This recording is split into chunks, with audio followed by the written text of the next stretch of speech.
Well, hey guys, Juan here. Thanks for stopping by my channel and checking out this video. So today we're going to talk about the Samsung soundbar and what it's been like now that I've used this thing for a whole month. Because I think that usually takes a good month of using a product to be able to give it a really good in-depth full review.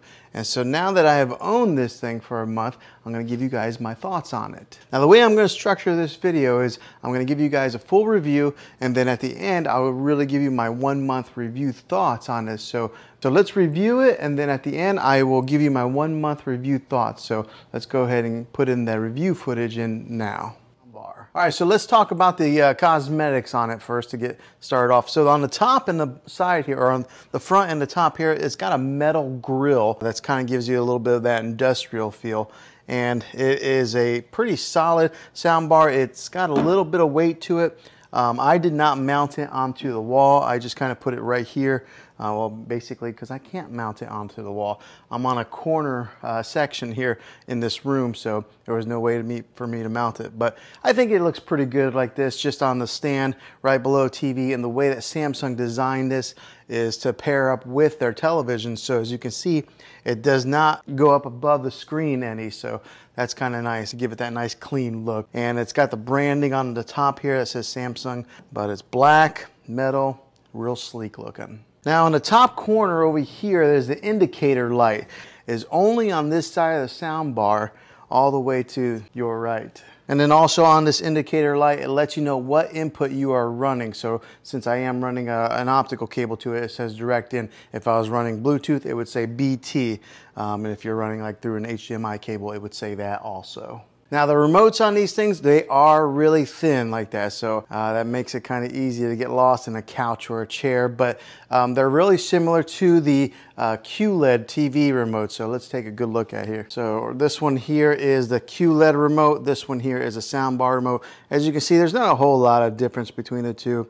They're both real thin, they're angled like that, but whenever you do hook in this sound bar, and if you are hooking it into a Samsung TV, then you don't need the sound bar remote. You can control everything with the TV remote. Now on the remote control for the sound bar, you can turn up the subwoofer sound and the regular sound volume. So it does give you two different options on there.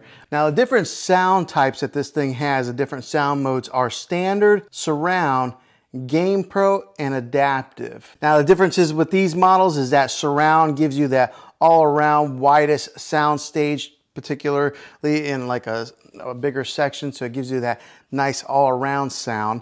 The Game Pro knows when you are gaming and it will adjust accordingly. So like maybe if you're playing some Call of Duty or something like that and there's loud guns, it will adjust the volume on the gun levels. So it's got that smart technology built inside of it that automatically detects that. And then last is the adaptive, and that will adjust on the fly based on the content that you're watching. So for example, if you're watching something that's real heavy in dialogue, it will adjust the voice accordingly to the show or the movie that you're watching, or maybe like the explosions. So it has that adaptive capability in there to control those different sound levels. Really cool technology. Now on the side of the sound bar over here, on this side here, it does have a volume control button, a plus, a minus. It's got a button on there to push it for Bluetooth pairing.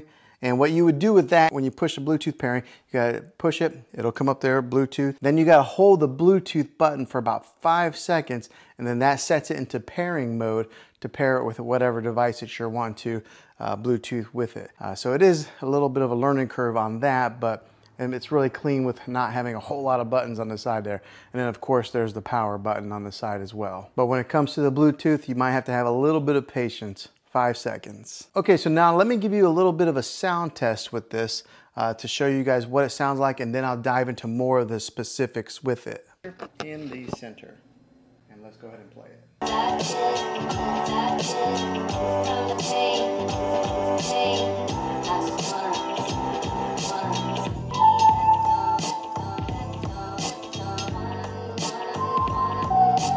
Now what I'll do is I'll take the microphone and I'll stand back as far as where I would be sitting for movie watching, and to kind of give you guys what that sound would be like if you were sitting in that type of a distance watching a movie. So let's do that test now.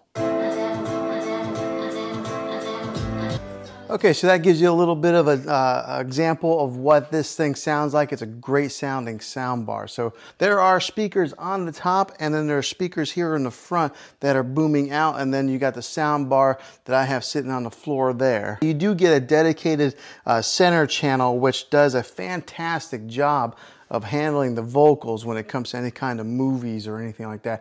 My wife and I were watching a television show the other day, and I was really surprised at how well it balanced the vocals with some of the like explosions or anything that were in the background. So that dedicated center channel does a fantastic job with that. Now with the rest of the speakers that go around the dedicated center channel, they do a fantastic job of filling in all those mids and giving you an example of what is all around there. So giving you that surround sound feel, making this soundbar sound bigger than what it really is. Gives you that crisp sound, that big bass booming sound, and then it fills the room in really nicely. Now on the top of this soundbar, along the top right here, it's got that acoustic beam technology.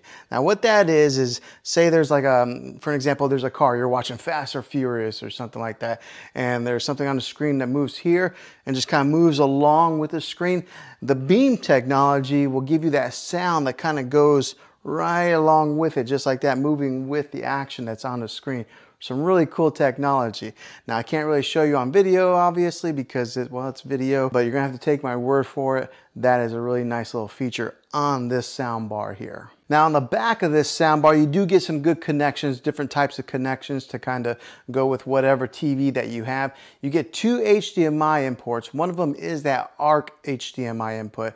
You get the regular 35 or 3.5 millimeter, the old-fashioned stereo jack, you get that, and then you get the optical audio cable, which that's what I'm using here. And then if you wanted to, you could even Bluetooth it with the TV, but if you have this, I recommend that you go wired in. You're going to get the best connectivity that way, and you're probably your best sound. So I have it with the optical cable, but it does have that HDMI hookup also. Whatever type of TV that you're running to with this, it'll work. Now the other great thing about this is it's not specific to the QLED. All right, if you had another Samsung TV, you could do that also. Or if you had another brand TV, Vizio, LG, or something like that, you could still use the soundbar with those models of televisions. But if you do purchase a QLED TV like I got here, I recommend that you complement it with one of these awesome soundbars. It just makes it a really cool movie experience, especially if you're spending that kind of money. Go ahead and just spend a few extra $100 and get this soundbar, and then you'll never have to go to the movie theater. You can just kind of stay home and watch your movies that way. But having those different hookups on the back of this thing make it very versatile to what you can hook this soundbar up to. Okay, so now what's it been like owning this soundbar for one whole month? It has been a great soundbar. I can tell the big difference between using the TV sound and this sound here. Just the other day, we were watching a TV program, and one of the issues that I do have is that sometimes the soundbar will disconnect. Now, it's probably every 6-7 days it'll disconnect from the TV, but all you have to do to fix that, to reconnect them, is you go right over, you hit the power button on a soundbar, and it automatically detects that the soundbar is on, and then it connects back together. So that's about the only issue I've really had with this soundbar. Other than that, it has been fantastic. It has worked fine, but I could tell a huge difference whenever I was listening for a few minutes on the TV, and then as soon as I turned on the soundbar, the voices that were coming out from the middle range here, you could hear the dialogue from the movie really clearly compared to just listening to it from the TV. The sound, as far as the bass goes on this thing, it like almost rumbles the floor a little bit because the subwoofer is down here on the floor, and then there are some bass speakers built into this thing, and so whenever we are watching any of those action type of movies and there's explosions or guns going off, you really can feel it. So this has been a really good purchase for me. I know soundbars are usually a splurge. I mean, you can watch TV and get all the sound from the TV, but make your movie watching experience a little bit better, buying one of these is worth the money. So after owning this thing a month, would I buy it again? Absolutely, I surely would, because it has done a very good job at making our, or enhancing our movie watching experience, our TV shows, and I've even had some guests come over where they've been watching TV and they can tell a difference of the quality on the speakers and the sound that comes out of these things. So 1 month later, Samsung Harman Kardon speaker here that has been doing a really good job, so I definitely recommend it. If this video was helpful to you, go ahead and throw a thumbs up on this. Go ahead and subscribe to my channel. I make tech videos all the time, and I'd love to have you back on the next one. So thanks for watching, guys, and until the next video, be creative.